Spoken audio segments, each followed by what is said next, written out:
नमस्कार दोस्तों, Donald Trump ने आज आर पार की लड़ाई लड़ने के लिए ईरान को खुली चेतावनी दे डाला है। समझौता करो या फिर विनाश का सामना करो।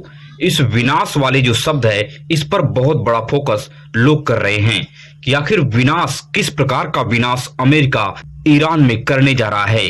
इस चेतावनी के बाद ईरान समेत पूरी दुनिया में हड़कंप मच गया है। आगे विस्तार से बात करेंगे कि आखिर विनाश वाले शब्द पर किस प्रकार का जोर डोनाल्ड ट्रंप दे रहे हैं। चाइना से लौटते वक्त डोनाल्ड ट्रंप ने इस प्रकार का घातक बयान ईरान को दे डाला है। दूसरी बड़ी खबर की तरफ आपका ध्यान में आकर्षित करूंगा इसी वीडियो में। प्रधानमंत्री मोदी एक बार फिर भारत के 140 करोड़ लोगों का सिर जो है शर्म से शर्मसार कर दिया है। अमेरिका के दबाव में आखिर प्रधानमंत्री मोदी क्यों हैं? रूस से तेल खरीदने के लिए हमें क्यों अमेरिका के सामने नतमस्तक होना पड़ रहा है? विस्तार से इन सवालों पर बात करेंगे। बस आप वीडियो में कुछ देर बने रहिए। स्वागत है दोस्तों आज के इस नए वीडियो में। दरअसल ईरान से युद्ध करना अमेरिका के लिए गले का फांस बन गया है। पूरी दुनिया में अमेरिका को अपमान का सामना करना पड़ रहा है। एक छोटे से देश ईरान से युद्ध करके जीत नहीं पाना, 40 दिन लगभग गंवा देना अमेरिका की सैन्य ताकत पर बड़ा सवाल खड़ा कर रहा है। अमेरिका की जो तस्वीर पूरी दुनिया में बनी थी, उस पर अब काला धब्बा लग गया है। सबसे चौंकाने वाली बात यह है कि चीन भी अमेरिका का समर्थन कर दिया है। ईरान के पास किसी भी सूरत में परमाणु बम की क्षमता नहीं होनी चाहिए। इसके पहले लोग कयास लगा रहे थे कि चाइना ईरान में परमाणु बम बनाने में सहयोग कर रहा है। इस कयास पर शी जिनपिंग ने हमेशा के लिए ब्रेक लगा दिया है और चाइना के प्रेसिडेंट शी जिनपिंग ने ईरान के ऊपर सख्त रुख अपनाया है। चाइना का मानना है कि ईरान के क्षेत्र में स्ट्रेट ऑफ हार्मुज है, जहां से पूरी दुनिया का तेल गैस सप्लाई होता है और इस रास्ते पर अगर परमाणु बम बनाने वाला देश ईरान बन गया तो इस रास्ते पर पूर्ण नियंत्रण कर लेगा। मतलब स्ट्रेट ऑफ हार्मुज पर पूर्ण नियंत्रण कर लेगा।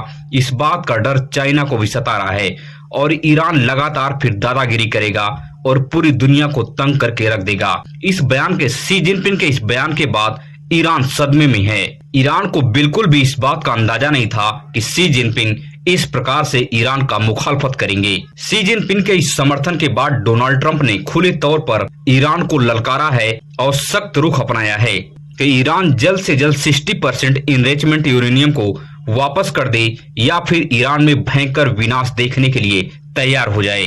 दोस्तों आपको बता दें कि डोनाल्ड ट्रंप का संकेत साफ है कि बहुत जल्द ईरान पर कुछ बड़ा होने वाला है। बड़े बड़े मीडिया संस्थान कयास लगा रहे हैं कि जापान के बाद दुनिया का दूसरा देश बनने जा रहा है ईरान, जिसके ऊपर विनाशकारी परमाणु बम गिराने की तैयारी अमेरिका कर रहा है।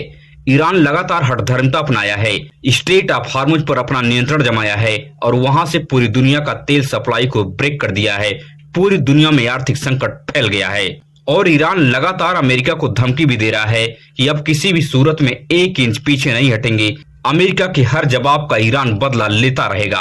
आपको क्या लगता है कि ईरान पर परमाणु बम गिरेगा या ईरान बहुत जल्द समझौता पर साइन करेगा और अपने परमाणु बम बनाने के कार्यक्रम को बंद करके अमेरिका को विस्फोटक यूरेनियम सौंप देगा? इस मसले को लेकर आपकी क्या राय है? अपनी राय को कमेंट बॉक्स में बेहिचक साझा करें। अब आगे बढ़ते हैं और प्रधानमंत्री मोदी की 12 साल की 18 घंटे काम करने के नतीजे को देख लेते हैं कि आखिर इनका नतीजा क्या हुआ है, जो यह बिना रुके काम करते रहते हैं।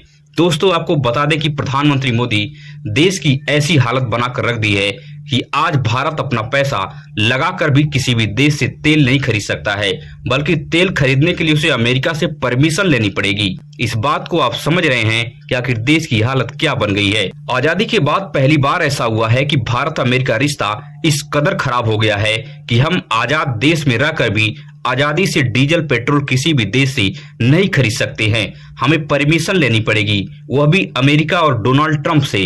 इस खबर को देखिए कि इस खबर में क्या लिखा है कि अमेरिका रूस से तेल खरीदने की परमिशन दे दे और समय सीमा को बढ़ा दे।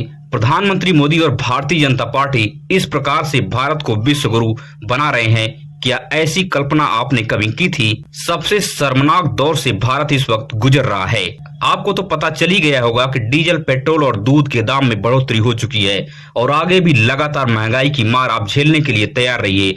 योगी आदित्यनाथ समेत प्रधानमंत्री मोदी यूरिया तक को किसानों को प्रयोग करने से रोक रहे हैं कि कम से कम यूरिया का प्रयोग करो। अब आप समझ सकते हैं कि पिछले 10 से 12 साल में इन लोगों ने क्या काम किया है, कितनी मैन्युफैक्चरिंग फैक्ट्री यूरिया का लगाया है क्योंकि अपने देश में प्रोडक्शन नहीं हो रहा है, इसीलिए ये लोग रोक लगा रहे हैं कि बाहर से जब यूरिया मंगाई जाएगी, फॉरेन एक्सचेंज करेंसी को बड़े पैमाने पर चुकाना पड़ेगा। प्रधानमंत्री मोदी और भारतीय जनता पार्टी के इस कूटनीति के रवैये को लेकर आपकी क्या राय है? अपनी राय को कमेंट बॉक्स में साझा जरूर करें। अगर आपने वीडियो को यहाँ तक देख लिया है तो इसके लिए आपको दिल से शुक्रिया। मिलेंगे इस तरह से नई वीडियो में नई सूचना के साथ। धन्यवाद।